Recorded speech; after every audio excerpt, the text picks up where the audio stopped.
Olá, está começando mais um Direto da Redação. Nesta terça-feira foi apresentado o tema e data dos desfiles da Festa da Uva 2026. A Comissão Comunitária da Festa da Uva divulgou em coletiva de imprensa no Hotel Intercity o tema da 35ª Festa Nacional da Uva, fruto de um sonho imigrante.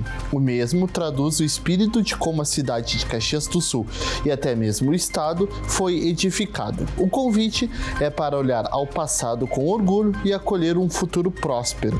Na oportunidade também foram divulgadas as datas e horários dos desfiles cênicos, sendo que o primeiro ocorre no dia 19 de fevereiro de 2026, às 20 horas, na Rua Sinimbu.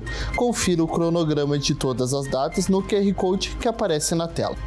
A 35ª Festa Nacional da Uva ocorre dos dias 19 de fevereiro a 8 de março de 2026.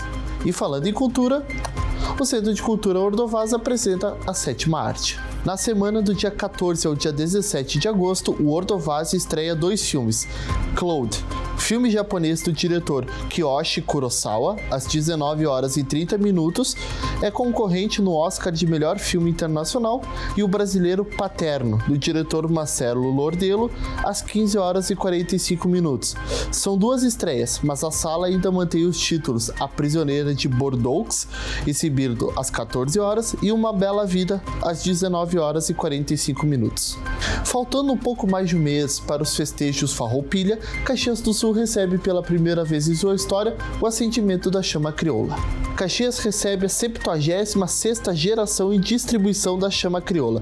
A cerimônia de abertura acontece na sexta-feira, dia 15 de agosto, a partir das 18 horas e 30 minutos, com o espetáculo artístico e geração da chama crioula, e terá transmissão na TV, YouTube e redes sociais da Câmara Caxias.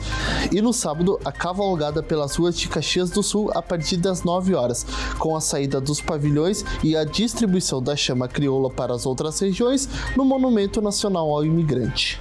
Enquanto houver a cavalgada, o trânsito não será interrompido, mas os motoristas devem tomar cuidado.